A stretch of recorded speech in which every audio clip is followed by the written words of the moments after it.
I don't know why I think of this show called Rugrats right now, but Rugrats.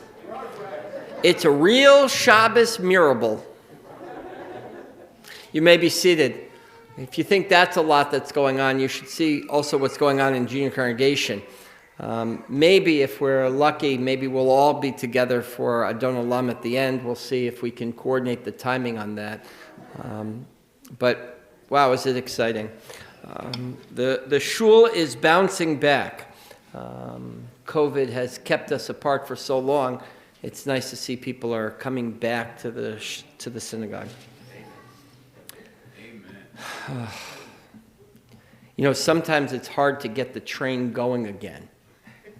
But once you build up some momentum, then the train gets going, it moves. So it's wonderful.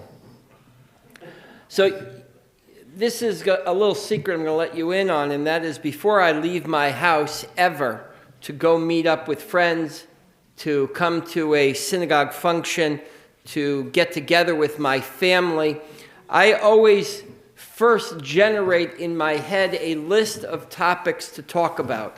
Now, I know that's hard for you to imagine because you see me speaking almost incessantly, but the truth is I'm not very good at small talk. And because of that, I always have to make sure I have in my head a list of things that I can just at the moment's notice talk about so that people can feel engaged in that small talk. I remember when I first started out as a rabbi, the senior rabbi where I work said, as a rabbi, make sure always to have a Dvar Torah up your sleeve.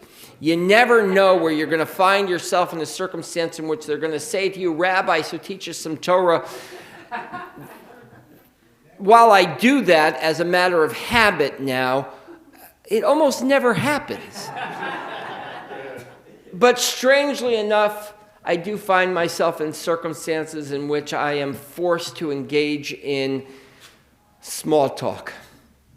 It happened this just past week. I went to a Westchester Board of Rabbis meeting, and prior to the meeting beginning, we mulled around as rabbis. And there is a series of topics that rabbis like to talk about. When's your contract ending?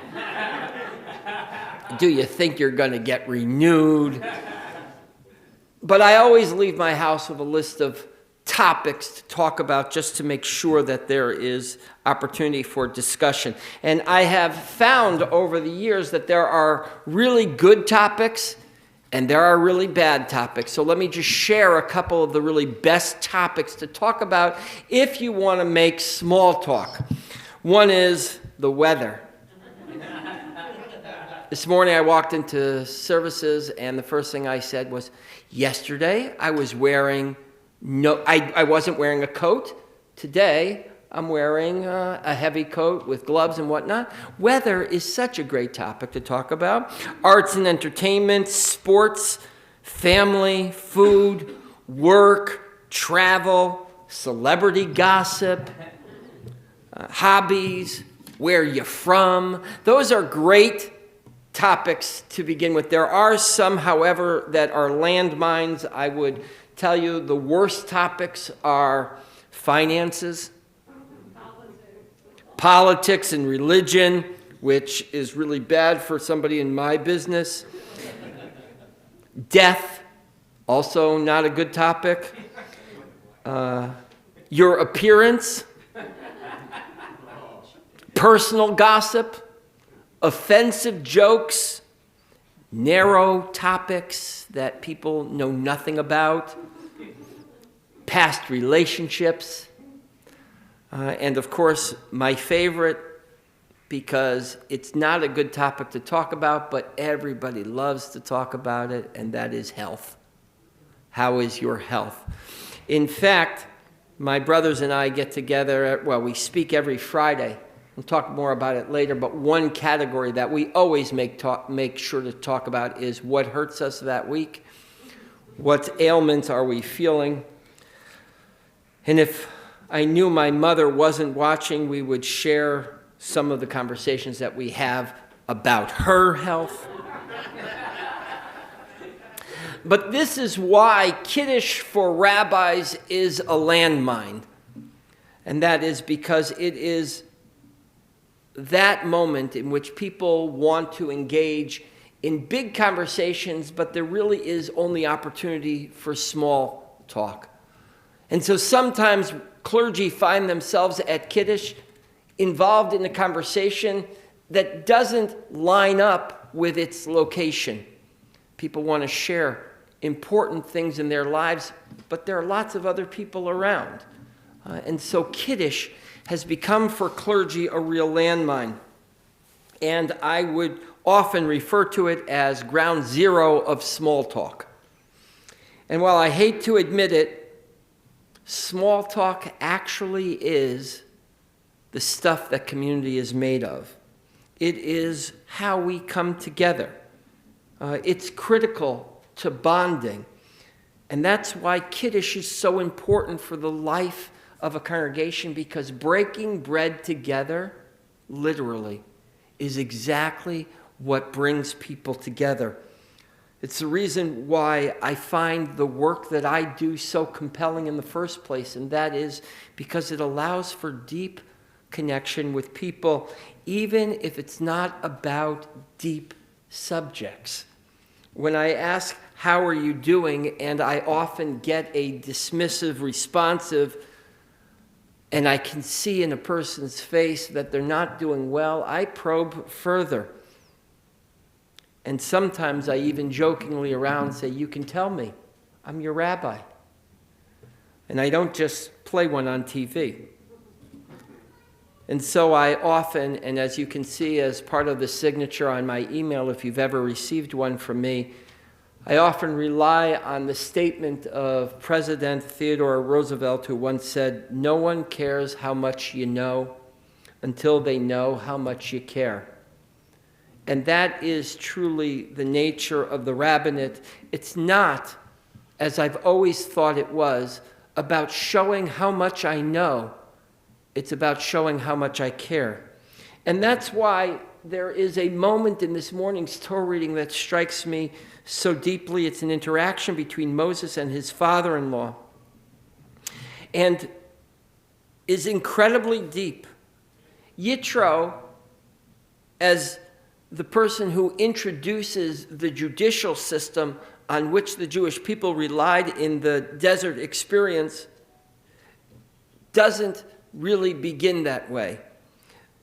Moses won't give one iota of a difference about what his father-in-law has to say to him until he recognizes that his father-in-law actually cares about him. It's easy to dismiss when we believe that others don't really care, they just want to express their own opinions. And so it says in this morning's Parsha, "V'yetzei Moshe likrat chotno, vayishtachu vayishaklo, vayishalu ish l'reyehu l'shalom, vayavo ohela." This morning's Torah reading begins with this phrase: Moses went out to meet his father-in-law. They bowed low, and they kissed. They asked about each other's welfare, and then they went inside maybe to have a bagel together, maybe a cup of coffee, maybe just to have a drink. The only way to start a conversation, in my opinion, is to start a conversation. And "How are you doing?" is a great opener. The Or Chaim Ibn Attar, says it doesn't matter who speaks first. Vayishtachu, it says, Rabotenu zichronam livracha amru eno yodea mi hishtachaveh lemi. Chaim Ibn Attar says, we have no idea who bowed to who first, who said hello first, who kissed who first. It's not clear, according to the text. Who did this? Oh, look at this. We get a Torah See, literally and figuratively, you're getting Torah right now. The Or Chaim points out something extraordinary, and that is, he says, don't stand on ceremony. Don't say, well, you know, the phone works both ways. Don't refer to your log of who called who first. Don't refer to your memory of who hosted family gatherings last and whose turn is it now. Don't stand on ceremony, says the Or HaChaim, on did you get a thank you note for the gift that you gave. It doesn't matter, says the Or HaChaim. It doesn't matter who opened the door. What's critical is your capacity to walk in. Don't say he was just calling to check off an item on his list. Don't say that person only did the minimum that's required. He wasn't sincere. And the text of the Torah continues. Vayisaper Moshe lechodno et kol asher asa Adonai leFaro uleMitzrayim al odot Yisrael et kol hatla'a asher mitzatam baderech ve'atzilem Adonai. And that's when the real conversation started. Moses, after the initial hello, said, you wouldn't believe what's going on in my life up until this moment, what God has done for me and for the Jewish people, how God delivered us. That's where the conversation really begins, and that is, we've said hello. We've embraced. Now let me tell you what's been going on since we last spoke. It's so important. You know, sometimes without the regular conversation, it's hard to get into the conversation. But the text says once you open the door, then you really can talk about what's going on in your lives. Moses lets Yitro in. He doesn't just give him the cursory answer to the question of how are you doing? Fine, thank you. He goes on and he opens up and he shares about the excitement of the great accomplishments that he has been able to be a part of, and also the great defeats, the moments of challenge. That's where they begin to have a conversation. You see, that conversation could have gone terribly wrong. Yitro could have said to Moses, how are you doing? You haven't been around much. Remember, I'm taking care of your wife and your children. Yitro could have said, you've been an absent husband and father, but he doesn't. He says, how you doing? And maybe in the back of his mind, he's saying to himself, he must have been incredibly busy to have been absent for so long, but he doesn't say that. He just says, how you doing? Yitro doesn't say, where have you been? Yitro doesn't chastise Moses. He opens with, how you doing? And maybe he actually listens empathetically, because we hear Yitro say to Moses, it must be very, very hard on you.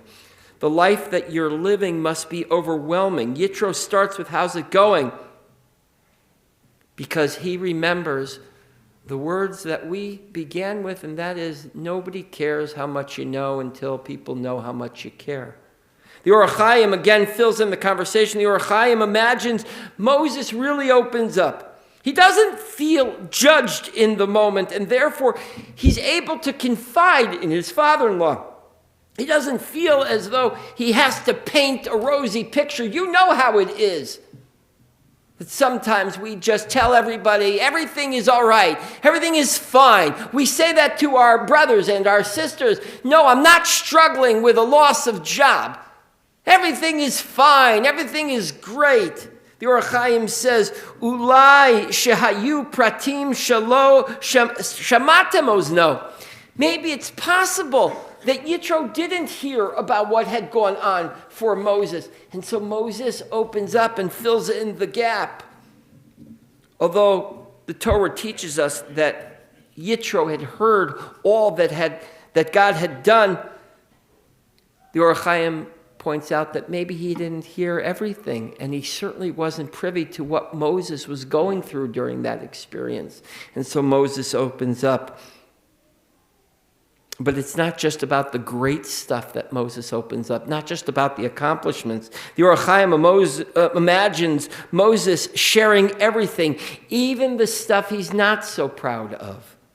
Moses told him, says the Or HaChaim, of the time where he slayed the Egyptian and how devastating that moment was for him.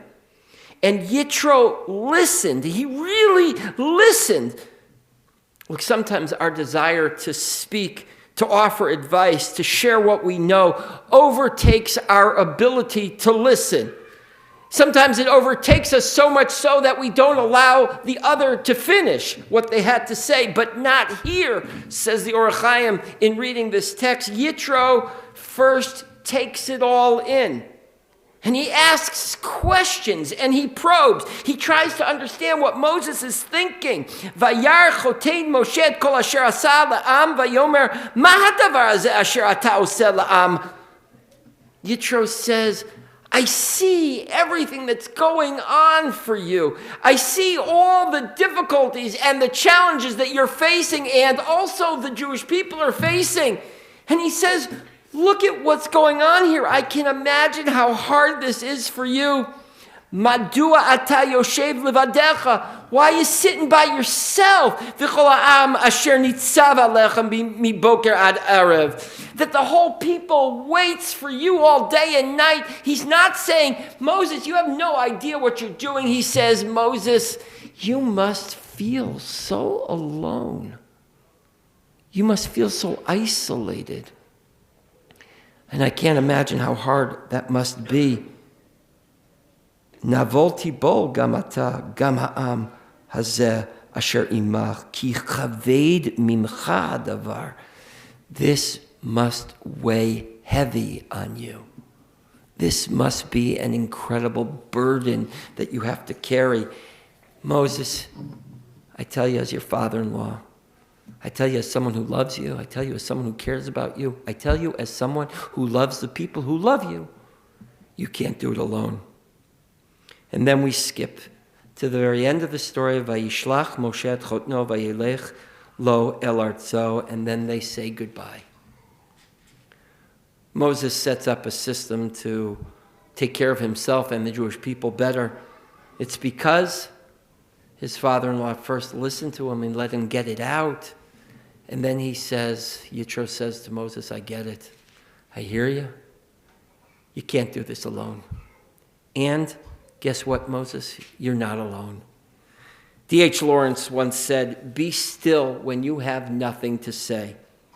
But when genuine passion moves you, say what you've got to say and say it hot. D.H. Lawrence is saying the exact same thing that Yitro is feeling, and that is sit quietly and listen. And then, when you have something to offer, offer it with a sense of care, of passion, of love and concern. Look, small talk is natural, and it's pervasive in office environments. And I tell you that I believe that's one of the reasons why companies are trying so hard to get their employees to come back to the office. It's not because they're paying huge rents on office buildings and they want those spaces to be utilized. It's because the talk that takes place around the water cooler engenders a sense of purpose and belonging that people so desperately need. People generally feel better. They have more positive social emotions and a sense of connection when they engage in small talk, says Patrick Downs, who does a study out of the University of Kansas about business. The little conversations go a long way in making us feel like we belong. In a new article that he recently wrote called Office Chit Chat and as a Social Ritual, the uplifting yet distracting effects of daily small talk at work is based on a study that he did with 151 workers, and they found that small talk proved both enriching and connecting for employees. And they far outweigh the amount of time that maybe employers believe they're wasting just standing around talking to each other. Sometimes we define some versions of communication as inconsequential. That's why we call it small talk, because it's inconsequential, but the truth is it's not. When we used to have a minyan here in the congregation, I would leave minyan at whatever, 7:45, 8 o'clock every morning. And I'd go to my office and have a cup of coffee. And at the time, we had a custodian. You remember her, Pat Conlon. And Pat and I would spend the first 25 minutes, 30 minutes every day just talking. She'd grab her cup of tea, I'd have my cup of coffee, and we would talk about our children. We'd talk about our grandchildren. At that time, I didn't have any, but she had delightful ones that we often saw running around our building. And we truly bonded in those moments. She had her jobs ahead of her for the day. I had my tasks ahead of me for the day. But those 30 minutes were incredibly joyful. And that has gone on. One of the greatest contributions I think I will have ever made to my family of origin is instituting this Friday call with my brothers. Every Friday at 8:30, unless I have another meeting, we talk. Talk about why my brother's hernia isn't getting any better. We talk about movies, we talk about our families, we talk about our careers, and it connects us. Even though we live in different corners of the earth, we continue to be connected about the big things and the small things. And sometimes those meaningless conversations turn into something of real value, of what is life and what does it mean and where does God play a role and where is God absent. I don't know if you remember, but back in the old days, people used to refer to their office husband or their office wife. And that is the person they spend more time with during the day than they did with their actual spouse. We're missing something in our lives, and that is personal connection. We are grateful that people are coming back to the shul. We're grateful that we have young families and children running our halls once again, because it's through those interactions that our world and our community will grow stronger. Shabbat Shalom. We continue with Musaf, page 184. Chatzi Kaddish, please rise.